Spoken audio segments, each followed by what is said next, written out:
Oi, gente, sejam muito bem-vindos a mais um episódio da Rios e o Sofa. Muito obrigada por todos os comentários, por todo mundo falando, tá sendo maravilhoso. Eu agradeço de todo o meu coração, que isso aqui é feito pra vocês. Hoje nós estamos recebendo a Adriana, pastora, psicóloga, uma das mulheres que eu mais admiro, uma mulher cheia de Deus, e eu agradeço a Deus todos os dias por ela estar na minha vida. E uma das pessoas que mais tem oratória, uma potência na voz, uma potência no que fala, em tudo. Eu vou aprender, eu vou chegar lá. Uma hora eu chego lá. Seja muito bem-vinda. Obrigada, imagina. É um prazer te ter aqui. Prazer é meu, Patrícia, de estar aqui de novo com vocês, nesse lugar maravilhoso, falando de coisas tão relevantes, né? Tô feliz de estar aqui também com vocês e hoje o tema tá especial, de novo. Tá especial. É um tema que trouxe muita pergunta depois ela escreveu na edição de outubro sobre os traços do narcisista em geral, não foi, Adriana? Isso. No geral, de como você identificar. Exato, distúrbio de personalidade narcisista foi foi o conteúdo da edição passada e foi muito bom. Eu fui surpreendida com muitos feedbacks. Muitas pessoas me mandaram mensagens, se identificando com algumas características. Abriu a caixinha de perguntas. Abri uma caixinha de perguntas no meu Instagram e assim, sem pretensão alguma. E foi assim, para mim, assim, uma surpresa. Muitas pessoas perguntando, se identificando com algumas características e também identificando pessoas próximas com características, né? Então foi muito bom ali. E hoje a gente vai falar um pouquinho mais sobre esse distúrbio que está aí tão próximo a nós e muitas vezes a gente não consegue identificar. Exato. Né? Num outro aspecto, nós vamos ver agora, a gente vai falar sobre o distúrbio narcisista dentro do grupo familiar, com mães narcisistas e filhos, características de distúrbios nos filhos e nos adolescentes. E assista inteiro, porque com toda certeza você vai se identificar ou identificar alguém parecido ou alguma coisa, e é só informação boa e útil. Vamos lá. Pastora Adriana, gente, eu não sei como que eu chamo a Adriana, se é pastora, psicóloga. Me chama de Adriana. Só Adriana, Adriana, né? tá ótimo. Como que esse distúrbio, né, que é chamado um distúrbio não é um comportamento, personalidade, né? Isso. Uhum. Como que ele surge na criança e no adolescente, eles nascem com isso e depois isso aparece? Como que isso... Qual que é o começo disso? Como que é o começo? Então, assim, na verdade, a criança não nasce, né, com um distúrbio de personalidade narcisista porque esse distúrbio só acomete pessoas com personalidade formada. Então, a criança, ela vai fechar a formação da personalidade dela a partir dos 6, 7 anos, que ela começa a ter a sua própria personalidade já formada, suas características, aquilo que descreve ela, seu jeito de ser. Então, a partir daí, a gente pode identificar traços narcisistas em crianças, a partir dessa idade. Antes, não. Porque antes não tem personalidade formada. Antes não tem. A criança de 6 anos para baixo, ela ainda está em formação de personalidade. Mas a partir de 6, 7 anos, a criança já pode sim começar a desenvolver alguns traços, né, desse distúrbio. E essa pergunta sobre como que a criança começa a desenvolver, na verdade, a gente nunca... a ciência, ela não mapeia isso de maneira clara, quando começa e o motivo real pelo qual começa. Tá. Mas a verdade é que começa, né? Esse distúrbio de personalidade, ele vai se desenvolvendo, pode ser na infância, pode ser na adolescência e pode ser também na fase adulta. Agora, existem gatilhos que são starts para que esse distúrbio comece a afetar o ser humano. Então, para ele desenvolver. Para ele desenvolver. Então, por exemplo, toda criança, criança com 9 anos, 10 anos, já pode ter traços de distúrbio de narcisista? Sim, ela pode. E como isso ocorre, como isso afeta ela? Na verdade, as crianças ou até adultos também, de onde vem isso? Geralmente de lares disfuncionais. Então, se a criança ela é criada dentro de um lar disfuncional, se a criança passou por algum trauma muito grande, se essa criança passou por um problema de saúde grave e ela não teve suporte adequado. Então, o distúrbio, ele sempre vai partir de uma ausência. Sempre. Então, pessoas podem desenvolver esse distúrbio na infância, na adolescência ou na fase adulta. Isso vai depender muito de como cada pessoa interage com a vida, com o meio social, de como cada pessoa reage aos impactos do crescimento.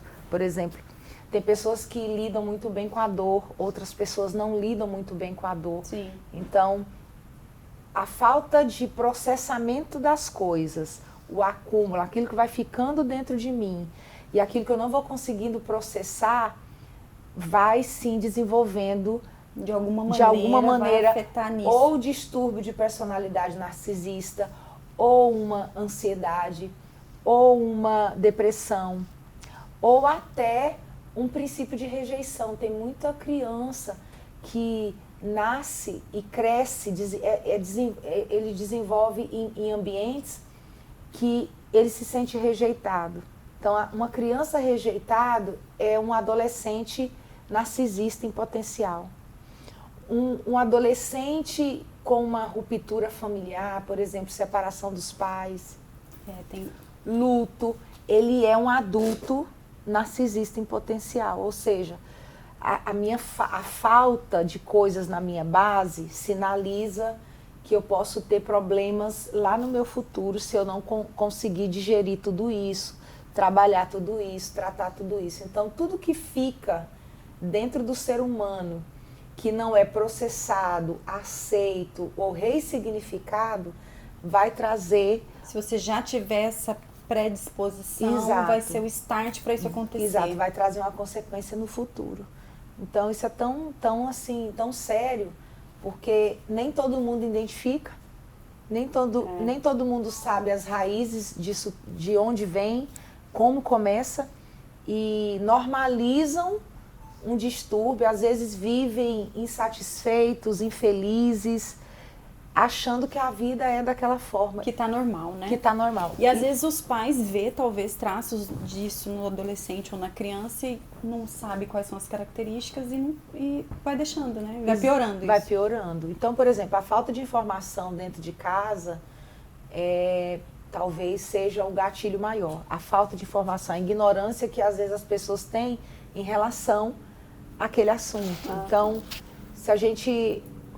Por exemplo, como que a gente pode identificar uma criança que já está começando, aos poucos, a ter esses comportamentos, né? Esses distúrbios de comportamento narcisista? Tem aquela criança que ali logo quando ela vai para a escola, ela começa a ter alguns problemas na escola, como dividir brinquedo, ser autoritário excessivamente com os coleguinhas, dificuldade de socialização, ser uma criança muitas vezes com dificuldade de obedecer regras, de ficar sentado. E nessa fase, Patrícia, é muito difícil esse diagnóstico e muitos pais ou muitos pedagogos ou psicopedagogos identificam como hiperatividade, quando não é. Verdade. Às vezes a criança tem um TDAH ou ela tem uma hiperatividade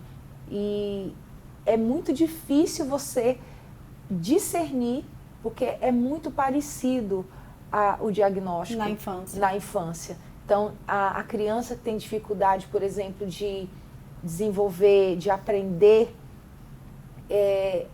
a escola lida muitas vezes achando que a criança tem um atraso de motricidade ou a criança tem um atraso cognitivo, mas é muito pouco identificado traços narcisistas. Não vai para essa linha, né? Não vai para essa linha.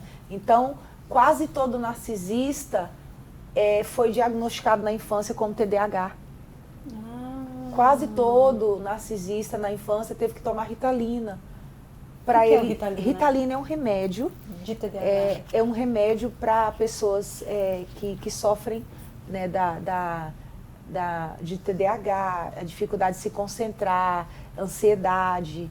E então a criança toma, o adolescente toma, adultos também tomam em determinadas fases da sua vida para tentar controlar a adrenalina da ansiedade. Tá. Então, crianças em fase escolar muitas vezes tomam esse remédio, esse composto, que é passado por psiquiatra, ou remédios com a fórmula parecida, para estabilizar um pouco mais a criança, para que a criança consiga concentrar e aprender.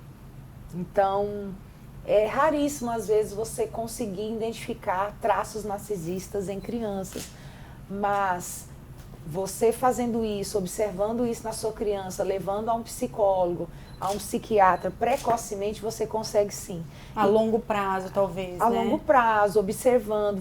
Se o pai e a mãe têm essa informação, se o pai e a mãe estão sendo bem instruído, ele consegue identificar. Se o pai não tem essa informação, ou a mãe não tem essa informação, é muito mais fácil identificar como um TDAH do que um narcisista, um traço narcisista, porque isso é tão pouco falado, né? Mas na adolescência já é mais fácil de identificar, porque você já está com um histórico mais longo também. O adolescente já é um pré-adulto, ele já tem a sua vivência, já tem sua caminhada, ele não é mais uma criança, porque às vezes a criança tem dificuldade de se expressar, de se colocar, o adolescente não. O adolescente é o contrário, né? O adolescente já tem às vezes aquele ímpeto, né, de fazer acontecer, às vezes tem o excesso. Então, na adolescência já é mais fácil de você identificar alguns traços narcisistas, né? Então, assim... Quais seriam esses traços? Então, assim, o adolescente que tem baixa tolerância à frustração, ele não pode ser decepcionado, ele não pode ser frustrado. Ele não tem equilíbrio para lidar com essas situações. Ele tem baixa tolerância à palavra não. Então, o adolescente que não lida muito bem com não, com ele ser impedido de fazer algo, ele tem reações de explosão, irritabilidade, rebeldia. Às vezes é uma reação muito forte diante de uma coisa que era muito pequena e ele reagiu muito fortemente. Pode estar sinalizando sim, né, que ele pode estar desencadeando esse distúrbio. Algumas características exatamente, do distúrbio. Exatamente. Então, sempre também outra coisa que é importante, os pais que estão assistindo perceber a questão do isolamento, a criança, o adolescente que opta, né, em se isolar, que gosta, né, de estar sempre no quarto, tem pouco diálogo com os pais, está muito sempre nos jogos eletrônicos e aparentemente está calmo, mas por qualquer coisa mínima que aconteça, ele vai do extremo ao outro muito rápido, né? Então, um simples pedido de um favor, uma simples pergunta do pai e da mãe já leva esse adolescente a um extremo, né? Uma explosão. E isso também é um sinalizador de algum distúrbio. Que às vezes passa despercebido, eu imagino, porque hoje em dia tá muito comum você falar assim, hoje tá comum, o adolescente só quer ficar dentro do quarto, só quer ficar no jogo, só quer ficar no celular, quer viver a vida deles. Aí parece que é normal, sendo que não é normal. Exato. Ou essa irritabilidade explosiva também fala que é da adolescência. É a fase. É a né? fase. É a fase. A criança, o adolescente está naquela fase. Então a gente tem que parar de normalizar esse tipo de... A gente tem que parar de normalizar e também, como eu falei, se um pai e uma mãe têm uma informação adequada, esse pai e essa mãe vai ter um outro olhar. Né? A gente não pode olhar para os nossos filhos, crianças e adolescentes e achar que é normal da idade apenas.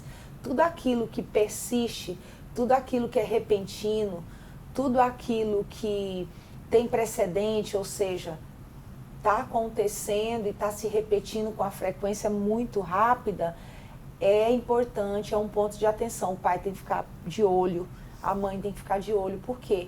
Porque é fase dos adolescentes, a gente sabe que todo adolescente, ele, por ter muita energia, Sim.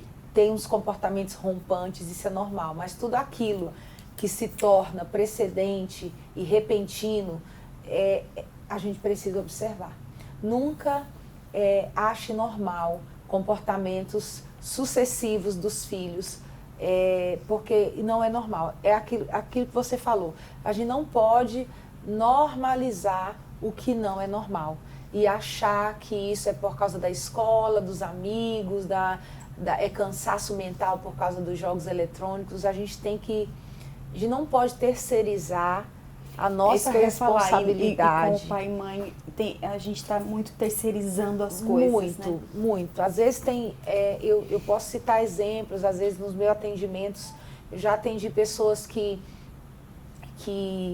chegaram até mim dizendo, olha, minha filha se cortou os braços, a gente levou no psicólogo, levou no psiquiatra, mas isso aí é normal, foi normal porque ela terminou com o namoradinho, então ela teve essa reação, a gente entende que ela está apaixonada. Não, isso não é normal. O jovem adolescente que se corta, que está arrancando o cabelo, que está arrancando os cílios, que está mordendo o lábio, que está arrancando a sua própria pele, ou ele está se mordendo, isso não é normal. Então a gente não pode terceirizar essa responsabilidade. Pai e mãe, responsabilidade dos filhos são nossas. Então esse olhar só você vai ter, só o pai e a mãe vai ter. Então a gente precisa a isso e não justificar a atitude do adolescente ou da criança. Muitas vezes, por o pai não saber lidar, eles falam, ela fez isso porque ela estava preocupada com a prova. Ela fez isso porque ela tirou uma nota baixa. Mas tem um fundo maior por detrás disso. Talvez o que você está enxergando é a pontinha do iceberg. Mas se você começar a se munir de informações, você vai perceber que teu filho precisa de uma ajuda que não está aqui tão raso, está bem mais profundo. E a gente precisa despertar, pai e mãe precisa despertar, Patrícia, para que nós, enquanto nossos filhos estiverem dentro das nossas casas, nós sermos agentes de cura, de resgate, de direção. O pai e a mãe têm que ser pessoas, referências que dão destino para os filhos. De apoio, de segurança. De apoio, de segurança e de futuro, de destino. E não estar terceirizando. Mas às vezes eu também percebo, Patrícia, que muito pai e muita mãe terceiriza ou não sabe lidar, ou não quer lidar com a dor dos filhos, porque também vivem dores. E aí já é outro assunto, porque se eu lido com dores dentro de mim, eu pouco tenho condições de lidar com a dor do outro. Você tem que estar curado, né? Exato. Para curar o outro, né? Exato. E é nisso que vem o assunto das mães, de características de uma mãe narcisista. Uhum. Quais são essas características? Porque às vezes tem essa mãe que não tem esse olhar atento, até porque ela possa ter essas características e para ela aquilo faz parte do dia a dia dela. Sim. Ela é assim, então o filho dela puxou ela ou alguma coisa assim, não vai ter essa... Quais são essas características Esse feeling de uma mãe narcisista, pra gente dizer que a mãe é narcisista? Então, talvez o que eu vou falar aqui vai chocar muita gente, mas é verdade e é dado clínico. Até na revista, no artigo, eu coloquei que os narcisistas não amam. É o título, né? Isso é um pouco chocante e é verdadeiro, né? O narcisista, ele só ama seus próprios interesses. E ele só ama até onde vai o interesse dele. Então, por exemplo, uma mãe narcisista que gera um filho. Ela consegue desenvolver um pouco ali de afeto, ela tem o filho nos braços. Enquanto o filho é pequeno, ela consegue ter uma relação afetuosa. Depois de uma certa idade ali, Patrícia, de 4, 5 aninhos, que a criança já começa a crescer, a criança começa a ter vontade própria, a criança começa a ter as suas escolhas, as suas aptidões, essa mãe, ela já começa a fazer um ciclo totalmente de alienação com esse filho. E aí ela começa a se tornar para o filho uma mãe que a gente chama na psicologia de mãe castradora. Ou seja, esse filho nunca será suficientemente bom para essa mãe.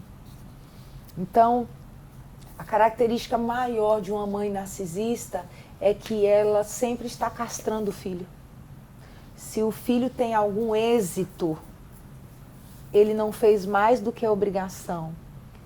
O filho está... Mas ela parabeniza ou não? Ela não faz isso com facilidade. Ela faz isso sempre com uma barganha em cima, uma crítica. Tá. Você foi bem, mas você poderia ter sido melhor. Que bom que você tirou essa nota, mas na próxima vez você tira mais. Ela foi ótimo, parabéns, mas você não fez mais que obrigação. Exato. E é também uma mãe que sempre cobra um amor do filho, um lugar no coração do filho que nem ela mesma dá para o filho. Então, a mãe narcisista, ela precisa estar no coração do filho no pilar mais alto. Ela precisa ser o centro das atenções e do amor do filho. Então, ela exige do filho um amor que nem ela dá. E aí, quando ela não recebe esse amor, Patrícia, ela faz esse jogo de manipulação. Você não me ama, você não me valoriza, eu faço tudo por você e você não reconhece. Existem muitas relações de mães narcisistas com adolescentes que são traumáticas. São difíceis realmente de lidar, porque o adolescente, ele já tem vontade própria, ele já sabe escolher, Sim, ele já sabe discernir e ele já sabe ter um senso crítico em cima daquela mãe narcisista. Geralmente, mães narcisistas, quando elas chegam na fase da adolescência, dos filhos, a relação é péssima. Porque aí esse filho começa a bater de frente. Esse filho não se submete mais. Então, geralmente, relacionamentos de mãe narcisista ou pai narcisista com os filhos na adolescência dá muito conflito. Tá. Porque ele já não é mais uma criança. Ele já consegue se impor sua vontade. E para o narcisista tem que ser da maneira dele. Sempre. O narcisista, ele minimiza a necessidade do outro e maximiza a necessidade dele. Então, a necessidade da mãe narcisista precisa sempre ser atendida em primeiro lugar. E a do filho, não. E quando a do filho, por um motivo ou outro, é atendida em primeiro lugar, essa mãe se coloca na posição de vítima. Então, por isso que a gente fala que é uma relação alienadora. E tem filhos, Patrícia, que quando chegam na fase adulta, com mães narcisistas, tem dificuldade até de se relacionar. Ter a primeira namorada, ter o primeiro namorado, porque essa mãe, ela vai criar o filho protegido de um muro muito grande. Então, as noras ou os genros de mães narcisistas nunca serão suficientemente bons para o seu filho ou para a sua filha. Então, assim, infelizmente, muitas mulheres desenvolveram isso, foram sendo mães, sendo esposas, e homens também que foram pais com esse distúrbio, foram maridos com esse distúrbio, não tiveram oportunidade de entender o que está acontecendo. E eu vou falar algo, Patrícia, muito casamento acaba, não é por falta de amor. Casamentos com pares narcisistas, o casamento acaba não é por falta do sentimento, mas é por falta de compreensão de como o outro funciona. Por isso que a terapia é tão importante, porque quando eu entendo como o meu cônjuge funciona, eu sei lidar com ele. Então, por exemplo, se você está aqui assistindo e é uma mulher casada com um narcisista, seu casamento, é possível você continuar esse casamento, esse relacionamento? Sim, como? Através de um conhecimento. Você precisa conhecer como seu marido funciona. Como você vai lidar com ele. Como ela. vai lidar com ele ou com ela, como funciona as necessidades primárias e secundárias de alguém que tem esse distúrbio de personalidade. É possível manter-se casada? Sim, é possível. Mas é um trabalho de união de forças. E se o amor está ali, a união existe, né? Existe. Muito casamento acaba, pessoas se gostando, decidem encerrar o casamento ou o relacionamento de namoro, ou até de amizade, porque não sabem lidar. A falta da informação. A falta da informação. Então isso é muito importante. É mais comum o distúrbio narcisista em mulher ou homem? Tem essa ou não? Olha, pela experiência de consultório é mais comum em mulheres. Pela sensibilidade, pela a abertura emocional da mulher. Mas isso não significa que esse índice é bem maior. Não, é maior, mas não é tão grande, não é tão diferente do homem. Na verdade, o homem narcisista, Patrícia, ele às vezes é disfarçado pela própria imagem de homem. Quantas vezes a gente não... Que o homem não é romântico. O homem mais rústico em algumas coisas, o homem é mais reservado em outras áreas, então a gente confunde a personalidade, o jeito de ser do homem. Muitas vezes é um narcisista, ele tem uma personalidade narcisista, mas muitas esposas ou namoradas ou mães falam assim, não, é o jeito dele, é a criação dele, é porque ele é nervoso mesmo, é porque ele é sistemático. Então a gente às vezes cria nomes paralelos para identificar aquilo que a gente não sabe identificar o que é, a gente fica dando outros nomes, né? Então assim, ser sistemático, quantas vezes a gente fala, mas você é sistemático, você não muda, você faz isso sempre. Egocêntrico, tem dificuldade de reconhecer seus erros, né? Essa questão de dificuldade de reconhecer erros é clássico para o narcisista. Nenhum narcisista erra. Eles nunca erram. E quando eles precisam reconhecer que erraram, ele errou porque você errou primeiro com ele. Não acredito. O ego do narcisista é totalmente inflamado. É superego. Superego. Então, assim, ele nunca erra, ele sempre é bom no que faz. E se ele errar, foi porque alguém errou e fez ele errar. Então, narcisistas em atividades profissionais, por exemplo, de liderança, comercial, por exemplo, uma pessoa que é narcisista e está trabalhando na área comercial, de vendas, ele vai ser aquele perfil extremamente persuasivo. Ele vai ser aquele vendedor assim, exímio. Porque um bom vendedor. Um bom vendedor, porque ele tem todas as armas, as ferramentas de argumento, de persuasão, de convencimento. E ele vai fazer o cliente concordar com a posição dele. Então, assim, ele tem essa facilidade e eles são também extremamente sedutores. Então, o narcisista, ele é irresistível. Todo narcisista é irresistível.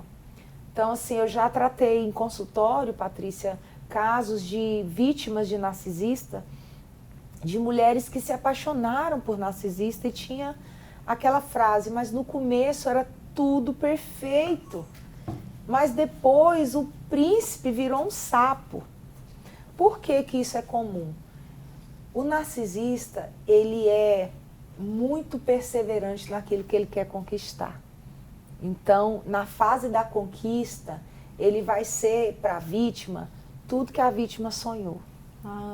Ele é o encaixe perfeito. Ele é o príncipe ou a princesa. Ele vai na conquista porque ele é muito, ele tem uma sensibilidade muito apurada. Ele vai identificar tudo que a pessoa precisa ouvir, os pontos de carência da pessoa. Tanto o homem quanto a mulher. Tanto o homem quanto a mulher. Então ele vai ali em cima da sua necessidade. Gente. Ele se torna em pouco tempo a resposta das suas orações. Então ele preenche a sua vida de uma maneira muito forte e muito rápida. Por quê? Porque o narcisista, ele é movido por desafios. Se o desafio do narcisista é conquistar alguém, ele vai até o fim. E ele conquista. Depois que ele conquista, aquele objeto de desejo, de ambição que ele tinha por você, diminui 100%. Porque não é mais um desafio. Não é mais desafio. A partir do momento que o narcisista conquista a sua vítima, já não é mais o objeto de conquista. Então, aí você sai do lugar, esse lugar especial na vida dele, e vai para um lugar comum. Então, todo aquele amor, aquela atenção, aquela prioridade que o narcisista dá para a vítima no momento de conquista, depois que ele conquista, ele simplesmente te coloca em segundo plano e te trata com frieza, com indiferença. Os horários, antes ele tinha disponibilidade em todos os horários, agora ele não tem mais. Então, assim, são pequenas coisas que a gente pode começar a identificar um comportamento narcisista. Então, para você que está assistindo, seja você mulher ou homem, entenda, relacionamento amoroso é uma construção de mão dupla.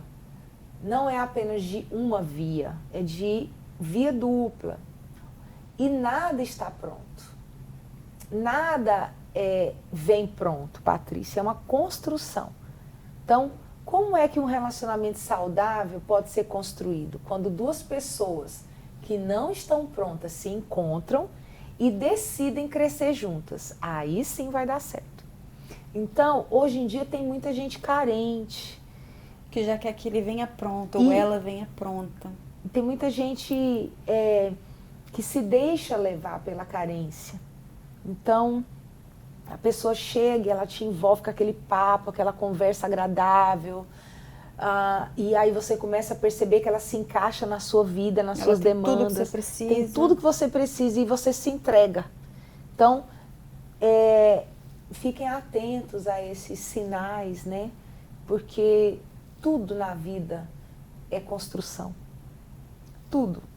Há um relacionamento de amizade, uma amizade, Patrícia. Eu ia perguntar agora, amizade também, amizade, né? Também é construída. Uma pessoa que é amiga de um narcisista, ela vive sufocada. Porque o narcisista quer 100% da tua atenção.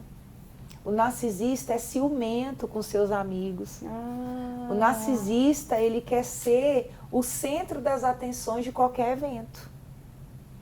Então, quando no evento social um narcisista está presente, ele precisa ser o centro. Na vida, da atenção e do coração de todos que estão ali. Mundo. Então, amizades com narcisistas são extremamente desgastantes, porque se você, por exemplo, faz um evento na sua casa e você não chama essa pessoa vai ter uma reação extremamente tóxica com você. Por que não me chamou? Me excluiu?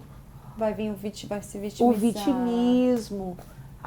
Mas, poxa, por que eu não fiquei sabendo? Então, assim, e às vezes a gente dá outros nomes a esse comportamento, mas a gente precisa estar atento, porque distúrbio de personalidade narcisista está cada vez mais comum no nosso meio. Sabe aquela pessoa que te sufoca? Aquela pessoa pesada?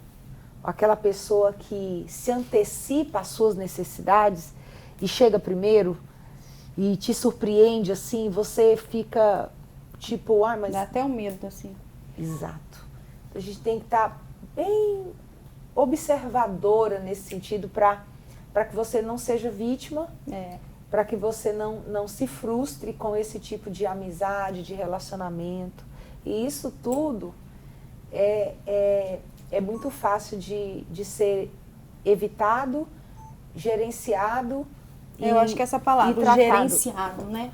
Quando Porque você... uma amizade você consegue gerenciar sabendo, Totalmente. né? Se você tiver informação. Totalmente. Eu tenho, Patrícia, no meu ciclo de amizades, pessoas narcisistas. Eu tenho.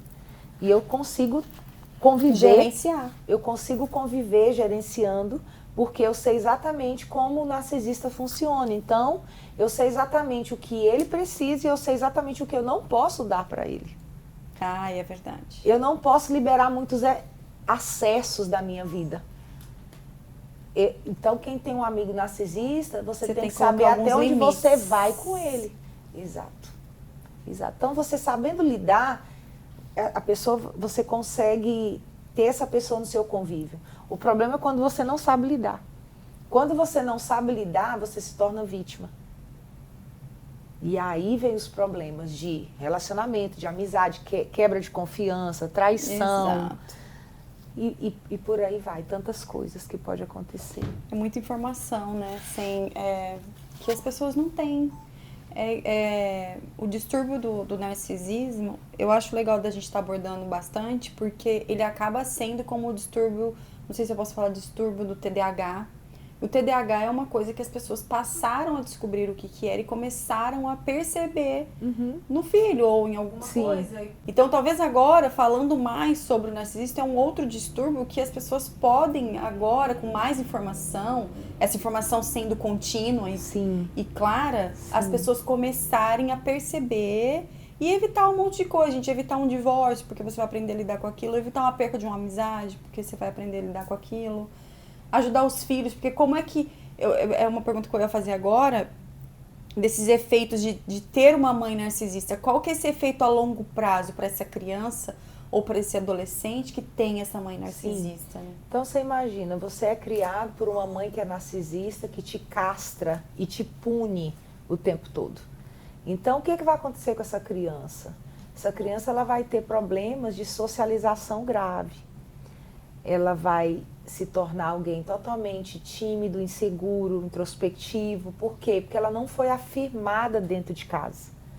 Ela sempre foi cobrada dentro de casa. Então, essa criança vai se tornar um adolescente com baixa tolerância à pressão. Então, imagina, o seu filho está na idade escolar, onde ele já está ali... ele joga alguma coisa, ele tem que mostrar resultado, ele entra pro time da escola, ele vai apresentar um trabalho, e aí... O nível de prova muda. Exato. Ou então ele vai ter seu primeiro namoradinho, sua primeira namoradinha, e aí o que acontece? Essa criança que foi criada, educada nesse ambiente... ela vai ter uma dificuldade muito grande de lidar com pressão, lidar com crítica. Ela vai ter uma dificuldade de socialização, serão sempre crianças e adolescentes inseguros. Né? E vai ser tipo um adolescente que quer sempre ser o melhor ou não? Porque a mãe cobrou muito ser o melhor? Então, tem dois tipos de reação. Ou ele não vai se colocar porque ele tem medo de se expor, ou ele vai se expor demais para provar para ele mesmo que ele consegue. E ele está sempre se cobrando. Então ele repete, é uma repetição, ele repete o que a mãe ensinou para ele a vida toda, se cobrar. Você tem que ser o melhor, você tem que ser o melhor, você tem que ser o melhor. Então ele cresce entendendo, se eu não for o melhor, eu não vou ser aceito. Se eu não for o melhor, não existo. Isso é um aspecto. Algumas crianças e adolescentes podem ter essa resposta. E outras podem ter a resposta de eu sei que eu preciso ser bom, mas eu tenho medo. Eu sei que eu preciso ser bom, mas eu nem vou tentar porque eu sei que eu não vou conseguir. Por quê?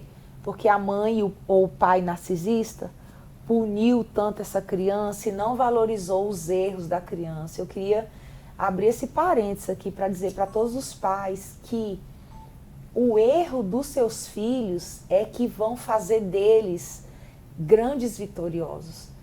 A criança que não erra é um adulto que nunca vai acertar. E quando esse filho, esse adolescente é criado por um pai ou por uma mãe narcisista, um simples deslize dessa criança ou desse adolescente é um motivo de muita cobrança e muita pressão por conta do pai ou da mãe. Meu Deus. Então, isso é tão sério, porque quando em terapia, às vezes você vai atender uma pessoa adulta em consultório, você começa a fazer ali a investigação inicial da terapia, que a gente chama de rapport, que a gente vai ter uma primeira conversa com o paciente para saber das suas queixas, né? O que traz você aqui? E ali naquela primeira conversa, Patrícia, a gente já identifica que as ausências do lar desse adulto. Naquela primeira conversa, já está ali presente na vida adulta. Então, os pais narcisistas, eles pressionam tanto os filhos e esses filhos vão dar uma resposta muito negativa na fase adulta. Então, por exemplo, um filho, um homem que hoje é casado, mas foi criado num lar narcisista, ele vai, se ele não tratar isso, dentro da sua casa vai repetir o ciclo. Ele repete o padrão. Ele vai repetir o padrão de comportamento, porque ele aprendeu dessa forma, então ele também ele tem uma tendência... Mas isso significa quando ele repete que ele se tornou narcisista ou ele só está repetindo o padrão? Nem sempre, ele está repetindo o que ele aprendeu. Entendi. Ele não precisa ser narcisista, mas ele vai repetir o comportamento. Então, por exemplo, mães narcisistas super protegem os filhos homens. Super valoriza os filhos homens. É o filho da mamãe. Quando esse homem cresce e ele vai casar, essa mãe narcisista sempre tem queixas severas em relação à nora. Porque inconscientemente essa mãe não quis dar o filho para a nora. Porque a nora não é suficientemente boa para ter seu filho. Então, são ciclos, sabe, Patrícia? São ciclos e isso é tão comum e às vezes a gente não sabe. Muito comum. É muito comum e a gente não sabe dar o nome. E aí a gente fala, não, é assim mesmo que a minha mãe é ciumenta. Não, é assim mesmo que a minha mãe é carente. É assim mesmo porque a minha mãe só tem eu de filho homem, então por isso que ela me trata assim. A gente precisa estar bem atenta a esses sinais. Exatamente, exatamente. E os pais podem ajudar a prevenir o desenvolvimento desse distúrbio nessa dinâmica familiar? Por exemplo, o que você pode falar para quem consegue discernir que eu estou tendo isso dentro da minha dinâmica familiar? O que eu posso fazer para prevenir esse reflexo nos meus filhos? Sim. Então, por exemplo, se você já é adulto e tem filhos e você percebe ou você já foi diagnosticado com esse distúrbio, o caminho é a terapia, uma boa terapia, né? Feito com um profissional sério. Então, quem tem distúrbio de personalidade, seja ela qual for, precisa ser acompanhado continuamente por psicoterapia. Então, e a psicoterapia, Patrícia, só realiza o psicólogo. Então, eu queria esclarecer isso, porque terapia é diferente de psicoterapia. Qualquer pessoa pode ser um terapeuta hoje. Tá. Mas psicoterapeuta é só o psicólogo. Então, hoje em dia nós temos aí os coaches que trabalham nessa área de aconselhamento. Que é uma terapia. Que na verdade, o coach, ele não é uma terapia. O coach, ele faz é um atendimento.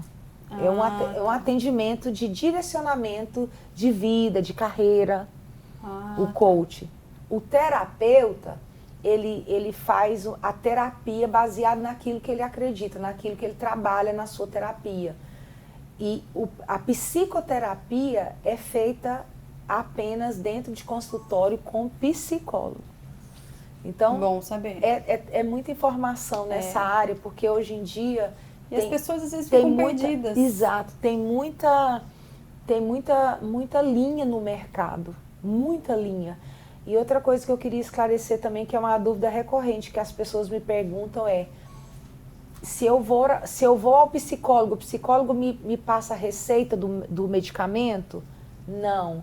Só quem pode te passar medicamento é o psiquiatra.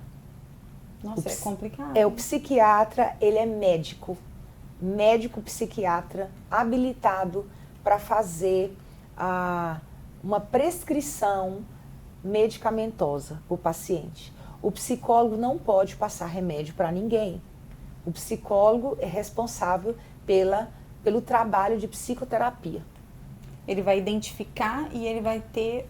Ele vai indicar, exato. Se caso for necessário, o remédio. O remédio. Então, por exemplo, eu já tive pacientes que... É um trabalho em conjunto, né? É um trabalho em conjunto. Então, eu já tive pacientes que primeiro começou a sentir sintomas e foi no psiquiatra. E o psiquiatra encaminhou para o psicólogo. Ah, tá. E eu já tive pacientes que começaram a sentir alguns sintomas e foram ao psicólogo. E aí eu identifiquei que ele já precisava da ajuda medicamentosa. Aí eu encaminhei para o psiquiatra. Então eu queria só deixar isso aqui mesmo como informação, isso, porque foi ótimo, porque é necessário às vezes as pessoas confundem quem é quem no tratamento, né? Então é isso. E quando você for procurar um psicólogo, seja criterioso nessa busca. É como você for, é como você escolher um cardiologista, um dentista. A gente sempre escolhe ali o melhor, aquele que você tem referência. Então escolha bem o profissional que você vai entregar suas emoções, porque isso é muito importante. O ambiente terapêutico é muito importante. Você está ali entregue a um profissional que vai tratar a sua dor com respeito e tenha subsídios para te ajudar, técnicos, científicos e também de vivência, né? Porque isso é muito, muito importante. Você saber fazer essa escolha, né, Patrícia? Isso é muito importante. E é anônimo, gente. Eu só lembrei disso agora porque eu conversei com uma pessoa, acho que 2 semanas atrás, e eu falei até, já foi pra psicóloga, já marcou consulta com a psicóloga, e a pergunta que ela me fez foi a seguinte: nossa, eu não fico muito à vontade, porque ela vai saber tudo da minha vida, depois vai sair falando da minha vida. Gente, o psicólogo, o terapeuta, acho que o psicólogo principalmente, ele não vai sair falando de nada seu, o ambiente é seguro, é um ambiente entre você e o psicólogo, né? É um ambiente neutro. Então não tenham medo, se você notou Sim. que ou alguém que você conhece ou você mesmo tem algum traço disso e quer buscar ajuda, pode ir, gente, vai, porque o psicólogo ele tem o profissionalismo em primeiro lugar. Sim, e 2 coisas que existe precisa, né, existir dentro do consultório do psicólogo: ética e liberdade. Você não precisa ter medo do que você vai colocar. Pode ser qualquer assunto. O psicólogo, ele é preparado, ele desenvolveu a escuta justamente para te ouvir. Então, a psicoterapia é o teu lugar. Então, você está ali junto àquele profissional, ali é o seu momento, saiba usar, né? Então, assim, precisa ter ética e liberdade para você falar e ser o que você quiser ali naqueles seus 50 minutos, 60 minutos. Isso é muito importante. Então, tem pessoas, Patrícia, que fazem terapia a vida toda e sabe do que eu estou falando, o benefício que é você fazer a terapia não como remediando problemas emocionais, mas prevenindo. Não, no seu dia a dia, eu falo que eu acho que a terapia, eu sempre fui adepta à terapia e eu acho que a terapia tinha que fazer parte do convênio médico, sabe? Essa coisa da terapia. Com certeza. E desde a Concordo. adolescência, eu acho que a gente tem que, como mães e pais, às vezes você acha que não, é só uma coisinha de adolescente ou qualquer coisa, mesmo que você não tenha notado esses traços que foi que a gente foi no tópico do nosso assunto, mas o adolescente em si, às vezes ele tá passando por coisas que ele não vai falar pra você e que seria muito mais fácil pra ele, menos traumatizante, se ele tivesse alguém pra conversar, alguém que tá ali presente, que ele confia. Com Então, certeza. assim, eu acho que tem que fazer parte da vida de todo mundo, Sim. na terapia. E eu queria até, o que a Patrícia falou, aproveitando a fala dela, sobre filhos adolescentes, eu queria deixar esse conselho para os pais. Antes, é perfeito você ter essa sensibilidade e entender que seu filho precisa de um acompanhamento psicológico para ajudar ele a passar de maneira saudável pelas fases que ele está passando. Isso é perfeito. Mas antes de você levar seu filho ao psicólogo, tenha coragem de desenvolver vínculos com seu filho. Às vezes, Patrícia, tem isso o também. que os filhos estão precisando é de atenção dentro de casa, é de um colo, é de um tempo de qualidade com os pais. Que está ficando para trás. Exatamente. Às vezes eu percebo que os pais estão substituindo o seu tempo de qualidade com os seus filhos e colocando seus filhos dentro de consultório para que o psicólogo ajude os filhos a passar por determinadas fases. Uhum. Mas muitas vezes você sair com seu filho na programação dele, gostar do que ele gosta. Fazer parte da vida dele. Fazer né? parte Não do ele mundo fazer parte dele. Da gente, Isso é tão curador quanto uma terapia. Então, antes de você decidir levar seu filho a um psicólogo, tenha momentos de qualidade com ele, tenha tempo de qualidade com teu filho. Concordo também. Sente com teu filho e ouça teu filho sem julgar. Porque, Patrícia... É automático da gente, É automático vezes, a gente querer julgar os nossos filhos. Dar o nosso ponto de vista, né? Dar o nosso ponto de vista e a nossa crítica. Porque a gente pensa, eu já passei pelo que você passou. Então eu já vou te aconselhar aqui para você não fazer como eu fiz. Mas, olha só, talvez... Ele não quer esse conselho, né? Talvez o teu filho vai ter que ser como você. Vai ter que passar por algumas coisas para aprender. Porque as nossas frustrações fazem parte da nossa constituição. Então, tem coisas que os nossos filhos vão passar. E o que eles mais precisam é de ter um pai e uma mãe amigo, que olha nos olhos, que dá risada, que ele pode contar aquela atrocidade que ele aprontou sem Que tá você... tudo bem, E tá tudo né? bem, sem você se assustar ou brigar com ele. Mas sabe o que acontece quando você tem esse tipo de comportamento do seu filho? Você tem acesso a ele. Porque muitas vezes os pais não têm acesso aos filhos porque cria esse muro. Criou o próprio nós muro. criamos esse bloqueio, né? Exato. Então, assim, antes de levar teu filho no psicólogo, tem esse tempo com ele, olhe nos olhos dele, deixa ele te olhar nos olhos também, se reconheçam um no outro. E às vezes só ouve, né? Sem palpitar, sem dar Exato. conselho, nada, né? Exato. Apenas ouvir. E de uma maneira bem descontraída mesmo, sabe, Patrícia? Às vezes sentar no chão, tirar o sapato, andar de bicicleta, acampar, viajar. Ou às vezes dentro de casa, um filme, uma pipoca, um tempo que teu filho perceba que você está ali para ele. Que o celular não vai roubar você dele, que o trabalho não vai roubar você dele. É outro tópico, gente, que foi abordado pela Dulce, né? Que a Dulce até ia estar aqui, que ela aborda sobre isso na edição de outubro, quando que os pais pararam de brincar com os filhos, né? A gente... Exato. Literalmente paramos de ter esse tempo. Às vezes você tá do lado do filho, acontece em casa, tá, gente? Comigo. É que eu sou muito abençoada com meus filhos, falam assim, dá pra sair do telefone e olhar aqui pra mim? Aí eles dão o toque, aí você sai do telefone e olha pra eles, mas... Quantas vezes já aconteceu isso na minha casa? Querem conversar e eu tô fazendo alguma coisa no celular. Sim. Porque a gente não para, você não para pra ficar prestando atenção. Ou você tá fazendo algo, eles estão falando que você tá fazendo algo. E às vezes acontece de todo mundo estar junto dentro de casa, mas estão separados. Exatamente. Tá junto, sem qualidade. Vamos ter um tempo de qualidade no final de semana, mas todo mundo no seu mundo. Tá junto no mesmo ambiente, mas tá todo mundo no desconectado, seu mundo. desconectado.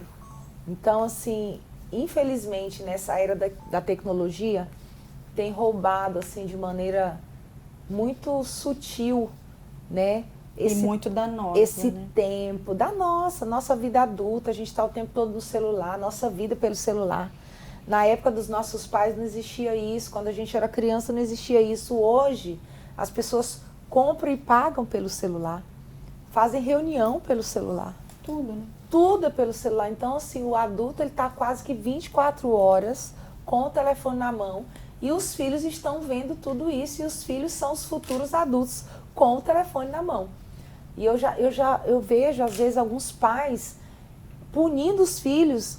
Larga esse celular, você está muito no celular e ele não consegue perceber que... Nele mesmo, né? Que ele também tá, mas aí tem aquela fala, mas eu estou trabalhando. Sempre tem uma justificativa, eu sou adulto, né? Mas os filhos estão observando. Então, assim, claro que a gente pode sim criar um tempo muito de bem qualidade. Pontuado isso, é necessário. A gente pode criar um tempo de qualidade dentro de casa. Se você é pai e mãe, você pode combinar com seu cônjuge de tirar os celulares da mesa, da casa, fazer alguma atividade que não exista o celular, que seja uma vez na semana, fazer alguma coisa ao ar livre, externo, em contato com a natureza, uma atividade física, alguma coisa que conecte você com seu filho, porque senão ele vai se conectar cada vez mais com o telefone, com o iPad, com joguinhos eletrônicos, e isso vai ficar mais distante de você. Vai ficar mais distante ainda. Muito bem pontuado, super necessário. Que bom. Bom, gente, foi isso. A Adriana está disponível, vai aparecer o arroba dela aí para vocês mandarem perguntinhas. Vai chover pergunta para Adriana. E Adriana, me conte aqui, você atende as pessoas, como funciona para as pessoas te procurarem, se elas quiserem um atendimento? Então, eu ainda não atendo presencialmente aqui nos Estados Unidos, né? Aqui nos Estados Unidos, o profissional de psicologia, ele tem que passar por um processo de validação de diploma, tá, né? Então, assim, a minha autorização é, por enquanto, atender online. Tá. Então, eu trabalho com atendimentos online e no futuro aí bem breve, vou estar aí adentrando esse desafio de validação de diploma, mas por enquanto é online, tá, Patrícia. E eu atendo adolescentes a minha idade, né, estágio a partir de 13 anos.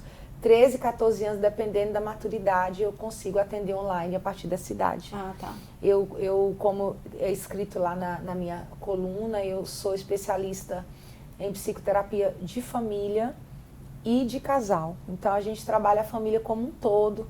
Quando a família percebe que um dos pares adoeceu, a gente nunca trata esse par isolado, a gente trata a família de maneira sistêmica, porque se um par da família adoece, toda a família está impactada com aquilo. Então, terapia familiar é terapia coletiva, a gente trabalha todos os pares juntos e é bonito o trabalho da terapia familiar, né? Trabalho de reconexão, onde foi fraturado, onde foi quebrado, é possível sim de ser colado, refeito, reconstruído, quando a gente quebra os tabus, os muros, para reconectar famílias. Então isso é muito bonito. E também terapia de casal, né? Mas por enquanto é online. Só online. E aí eles te procuram no seu arroba? Isso, no meu arroba. Manda uma mensagem e ela já vai responder. A edição de outubro tá lá, gente, já falei, tá a matéria de Adriana lá, de Dulce falando sobre isso, sobre os pais que pararam de brincar com os filhos, super necessária.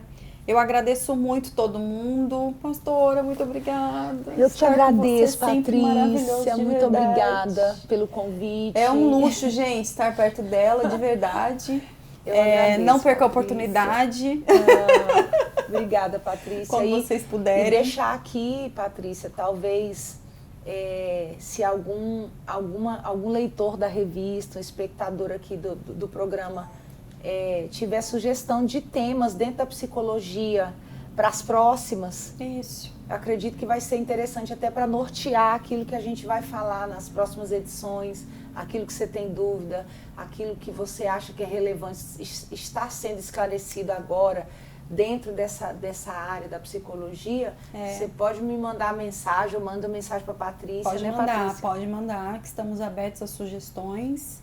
E claro, dúvidas, a revista é para vocês, gente. Então, se achar que tem alguma coisa que vocês tenham muita curiosidade, queiram saber mais, pode mandar que nós vamos procurar colocar e mandar essa informação. Exato. Um beijo grande, muito obrigada, até o próximo. Tchau, gente.